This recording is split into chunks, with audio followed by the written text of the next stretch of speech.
সম্প্রতি ভাষা নিয়ে খুব একটা গবেষণা হচ্ছে আমাদের সামাজিক মাধ্যমে।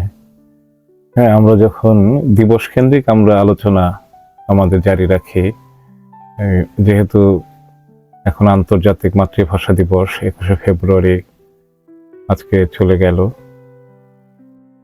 বাংলা ভাষার ইতিহাসের যে ধারাবাহিকতা, এখানে এই অঞ্চলে বহু ভাষা এসেছে। আমি ভাষা পণ্ডিত না, তারপরে যারা ভাষা পণ্ডিত তারা জানেন যে তাদের মুখ থেকে আপনারা ভালো করে শুনতে পারবেন যে আমাদের এখানে ভাষার বহু অঞ্চল থেকে ভাষার বিবর্তন হয়েছে, বহু অঞ্চল থেকে এখানে ভাষা এসেছে, বহু ভাষার মানুষ আমাদেরকে শাসন করেছে। এবং এই শাসন করার সুবাদে যে শাসকের ভাষা কি হয় এবং যারা প্রজা থাকে প্রজাদের ভেতরেও ঢুকে যায়, প্রজারা তাদের প্রয়োজনে শাসকের ভাষাটা শেখে টিকে থাকার প্রয়োজনে। এবং বাংলা ভাষাও সেই কারণে তারা বহু ভাষা থেকে কি করেছে, তারা শব্দ গ্রহণ করেছে।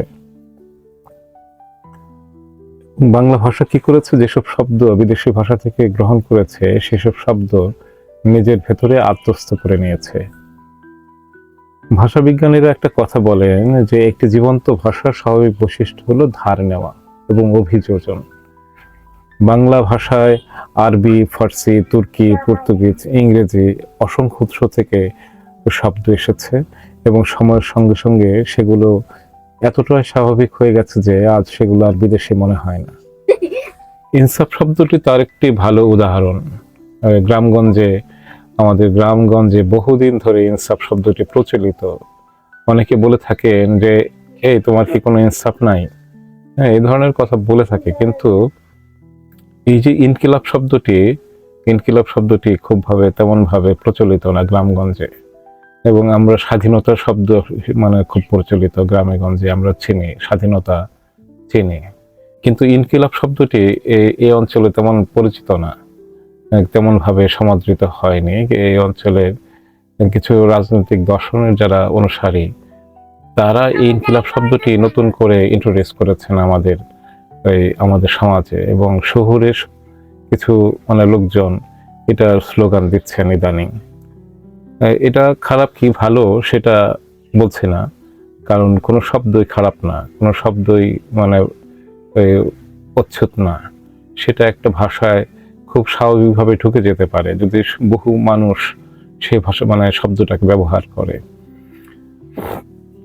এখানে ভাষা ব্যবহারের ওপর আপত্তির প্রশ্ন আসতেই পারে না যদি তা স্বতঃস্ফূর্তভাবে মানুষের মধ্যে গ্রহণযোগ্যতা পায়। কিন্তু ইতিহাস বলে চাপিয়ে দেওয়া ভাষা কখনো স্থায়ীভাবে টেকে নেই। এই অঞ্চলে বহু মানুষ তাদের ভাষাটা চাপিয়ে দিতে চেয়েছে। পাকিস্তানও এক সময় উর্দু ভাষা চাপিয়ে দিতে চেয়েছে, কিন্তু আমরা তা গ্রহণ করিনি। আমরা রক্ত দিয়ে আমাদের ভাষাকে এখানকে প্রতিষ্ঠা করেছি। হ্যাঁ, আমাদের মাতৃভাষাকে এখানে প্রতিষ্ঠা করেছি। যদিও পাকিস্তানের অধিকাংশ মানুষই এই উর্দু ভাষায় কথা বলতো না, এখনো বলেন না, তার মেজরিটি ভাষা হলো অন্য ভাষা, কিন্তু তারপরেও রাজনৈতিক কারণে এই ভাষাটা কেন যেন রাষ্ট্রভাষা হিসেবে তখনকার রাজনৈতিক মানুষজন সেটাকে গ্রহণ করেছিল, এবং বাংলার মানুষ কি করেছিল সেটাকে বর্জন করেছিল। কারণ বাংলা ভাষাভাষী মানুষের সংখ্যা ছিল সংখ্যাগরিষ্ঠ, কিন্তু সংখ্যাগরিষ্ঠের ভাষা রাষ্ট্রভাষা হবে না। রাষ্ট্রভাষা হবে তৃতীয় স্তরে যে ভাষাটা আছে, মানুষের যে ভাষা বলার যে সংখ্যার দিক দিয়ে তৃতীয় স্থানে ছিল উর্দু ভাষা। সেই উর্দু ভাষা, আমি যদি ভুল না করে থাকি, সেই উর্দু ভাষায় মানুষ কথা বলবে। এখন এই জিনিসটা তো মেনে নিতে পারেনি বাঙালি, এবং সেই কারণেই এই যে চাপিয়ে দেওয়া যে ভাষা সেটা টিকে নাই। বাংলা ভাষার ক্ষেত্রে একটা সত্য প্রযোজ্য, এই ভূখণ্ডে বহু বিদেশি শাসক এসেছে, তাদের ভাষা বহু শব্দ এসেছে, কিন্তু যেসব শব্দ মানুষের প্রয়োজনে পূরণ করে সেগুলো টিকে গেছে, বাকিগুলো হারিয়ে গেছে। এভাবে একটি ভাষা সমৃদ্ধ হয় প্রাকৃতিক বাছাইয়ের মাধ্যমে। আজকে সমাজের আমরা দেখি রাজধানীর অভিজাত এলাকায়, বিশেষ করে যেমন গুলশান এলাকায়, অনেকে বাংলা ভাষাটাই বলতে পারেন না, তারা ইংরেজি চর্চা করেন। তারা গর্ব করেন যে আমার সন্তান বাংলা বলতে পারে না, আমার সন্তান বাংলা লিখতে পারে না, কিন্তু ইংরেজিটা খুব ভালোভাবে পারে। আমরা নিজের ভাষা মানে শেখার মাঝে গর্বের কিছু আছে, সে বিষয়টা অনেকেই আবার অনুধাবন করি না। এবং সোশ্যাল মিডিয়াতে বিভিন্ন জায়গায় দেখি যে আমরা ভাষার ব্যবহারে খুবই জগা খিচুড়ি এবং মারাত্মক খিচুড়ি পাকায় আমরা ভাষা লিখি। হ্যাঁ, লেখার ক্ষেত্রে আমাদের এত দুর্বলতা, যাই এবং যায়ের মাঝে পার্থক্য মানে ধরতে পারি না। এভাবে অনেক শব্দের মানে ভুল ব্যবহার আমরা দেখি সোশ্যাল মিডিয়াতে। হ্যাঁ, আমাদের ভাষার প্রতি আমাদের যে ভালোবাসা সেটা দিবস কেন্দ্রিক। এখন দেখেন যে গুলশানের যে লোকজন তারা যে ইংরেজি ভাষায় কথা বলছে, কিন্তু এতে করে বাংলা ভাষার অস্তিত্বের মানে হুমকি মুখে পড়েনি, কোনোভাবে ক্ষতিগ্রস্ত হয়নি। কারণ ভাষার শক্তি নির্ভর করে তার ব্যবহারকারী সংখ্যার উপর, তার সাংস্কৃতিক ভিত্তির উপর এবং মানুষের আবেগগত সংযোগের উপর।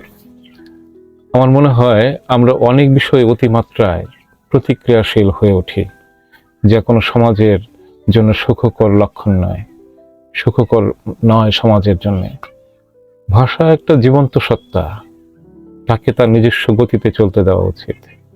সময় নির্ধারণ করবে কোন শব্দ গ্রহণযোগ্য হবে আর কোনটি হারিয়ে যাবে। ভাষার উপর অতিরিক্ত নিয়ন্ত্রণ আরোপের চেষ্টা করার চেয়ে ভাষার স্বাভাবিক বিকাশকে সম্মান করাই বেশি যুক্তিযুক্ত বলে আমার মনে হয়। ভাষা তার মতো করে চলবে। হ্যাঁ, একটি ভাষাকে তার মতো করে চলতে দেওয়া উচিত এবং সেই জনগোষ্ঠী কিভাবে সে ভাষাটাকে গ্রহণ করবে এবং জনগোষ্ঠী কিভাবে সেই ভাষাটাকে বর্জন করবে, সেই ভাষাকে কিভাবে মানুষ সমৃদ্ধ করবে, সেই জনগোষ্ঠীর উপর ছেড়ে দেওয়া উচিত। এখানে জোরাজুরির কিছু নাই, সুতরাং অতি প্রতিক্রিয়াশীল হয়ে যাওয়ার কিছু নাই। তাই ভাষাকে তার মতো করে চলতে দিন, সে নিজেই ঠিক করে নেবে কি গ্রহণ করবে আর কি বর্জন করবে।